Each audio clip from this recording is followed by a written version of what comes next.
பாஸ்கா காலம் 3ஆம் வார வியாழக்கிழமை. முதல் வாசகம். நீர் முழு உள்ளத்தோடு நம்பினால் தடையில்லை. திருத்தூதர் பணிகள் நூலிலிருந்து வாசகம். அதிகாரம் 8 இறை வார்த்தைகள் 26-40 முடிய.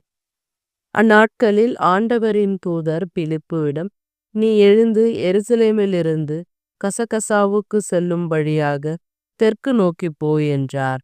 அது ஒரு பாலைநில பகுதி. பிலிப்பு அவ்வாறே புறப்பட்டு போனார். அப்பொழுது எத்தியோப்பிய அரசு அலுவலர் ஒருவர் எருசலேம் சென்று கடவுளை வணங்கிவிட்டு திரும்பி சென்று கொண்டிருந்தார். அவர் ஓர் அலி, எத்தியோப்பிய அரசியான கந்தகியின் நிதி அமைச்சர். அவர் தமது தேரில் அமர்ந்து எசியாவின் இறைவாக்கு நூலை படித்து கொண்டிருந்தார். தூய ஆவியார் பிலிப்பிடம், நீர் அந்த தேரை நோக்கி சென்று அதனோடு கூடவே போ என்றார். பிலிப்பு ஓடி சென்று அவர் எசியாவின் இறைவாக்கு நூலை வாசிப்பதை கேட்டு, நீர் வாசிப்பதன் பொருள் உமக்கு தெரிகின்றதா என்று கேட்டார். அதற்கு அவர், யாராவது விளக்காவிட்டால் எவ்வாறு என்னால் தெரிந்து கொள்ள முடியும் என்று கூறி தேரில் ஏறி தன்னோடு வருமாறு பிலிப்புவை அழைத்தார். அவர் வாசித்து கொண்டிருந்த மறைநூல் பகுதி பின்வருமாறு. அடிப்பதற்கு இழுத்து செல்லப்பட்ட ஆட்டுக்குட்டி போலும் ரோமம் கத்தரிப்போரின் முன்னிலையில் கத்தாத செம்மறி போலும் அவர் தம் வாயை திறவாதிருந்தார். தாழ்வுற்ற நிலையில் அவருக்கு நீதி வழங்கப்படவில்லை. அவருடைய தலைமுறையை பற்றி எடுத்துரைப்பவன் யார்? ஏனெனில் அவருடைய உயிர்தான் எடுக்கப்பட்டு விட்டது. அவர் பிலிப்புவிடம், இறைவாக்கினர் யாரை குறித்து கூறுகிறார்? தம்மை குறித்தா அல்லது மற்றொருவரை குறித்தா? தயவு செய்து கூறுவீர்களா என்று கேட்டார்.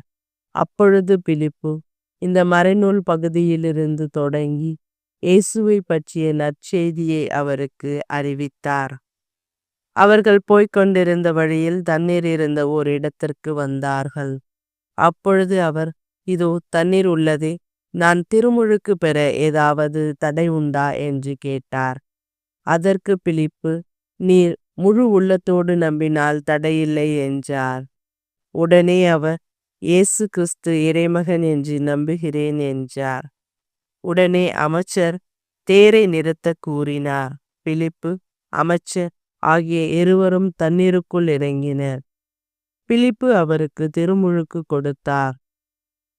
அவர்கள் தண்ணீரிலிருந்து வெளியேறிய உடனே ஆண்டவரின் ஆவியார் பிலிப்புவை எடுத்து சென்று விட்டார். அமைச்சர் அதன்பின் அவரை காணவில்லை. அவர் மகிழ்ச்சியோடு தம் வழியே சென்றார். பின்பு பிலிப்பு ஆசோத்து என்னும் இடத்தில் காணப்பட்டார். செசரியா போய் சேரும் வரை அவர் சென்ற நகரங்களிலெல்லாம் நற்செய்தியை அறிவித்தார். ஆண்டவரின் அருள்வாக்கு. இறைவா உமக்கு நன்றி. நற்செய்தி வாசகம். விண்ணகத்திலிருந்து இறங்கி வந்த வாழ்வு தரும் உணவு நானே. யோவான் எழுதிய தூய நற்செய்தியிலிருந்து வாசகம். அதிகாரம் 6 இறை வார்த்தைகள் 44-51 முடிய. அக்காலத்தில் இயேசு யூதர்களை பார்த்து கூறியது, என்னை அனுப்பிய தந்தை ஈர்த்தாலொழிய எவரும் என்னிடம் வர இயலாது. என்னிடம் வருபவரை நானும் இறுதி நாளில் உயிர்த்தெழச் செய்யுவேன். கடவுள் தாமே அனைவருக்கும் கற்றுத்தருபவர் என இறைவாக்கு நூலில் எழுதியுள்ளது. தந்தைக்கு செவிசாய்த்து அவரிடமிருந்து கற்றுக்கொண்ட அனைவரும் என்னிடம் வருவர். கடவுள் தாமே கற்றுத்தருவார் என்பதிலிருந்து தந்தையை எவராவது கண்டுள்ளார் என்று பொருள் கொள்ளக்கூடாது. கடவுளிடமிருந்து வந்துள்ளவர் மட்டுமே கடவுளை கண்டுள்ளார். உறுதியாக உங்களுக்கு சொல்லுகிறேன், என்னை நம்புவோர் நிலைவாழ்வை கொண்டுள்ளனர். வாழ்வு தரும் உணவு நானே. உங்கள் முன்னோர் பாலை நிலத்தில் மன்னாவை உண்ட போதிலும் இறந்தனர். உண்பவரை இரவாமல் இறக்க செய்யும் உணவு விண்ணகத்திலிருந்து இறங்கி வந்த இந்த உணவே. விண்ணகத்திலிருந்து இறங்கி வந்த வாழ்வு தரும் உணவு நானே. இந்த உணவை எவராவது உண்டால் அவர் என்றுமே வாழுவர். எனது சதையை உணவாக கொடுக்கிறேன். அதை உலகு வாழ்வதற்காகவே கொடுக்கிறேன். ஆண்டவரின் அருள்வாக்கு. கிறிஸ்துவே உமக்கு புகழ்.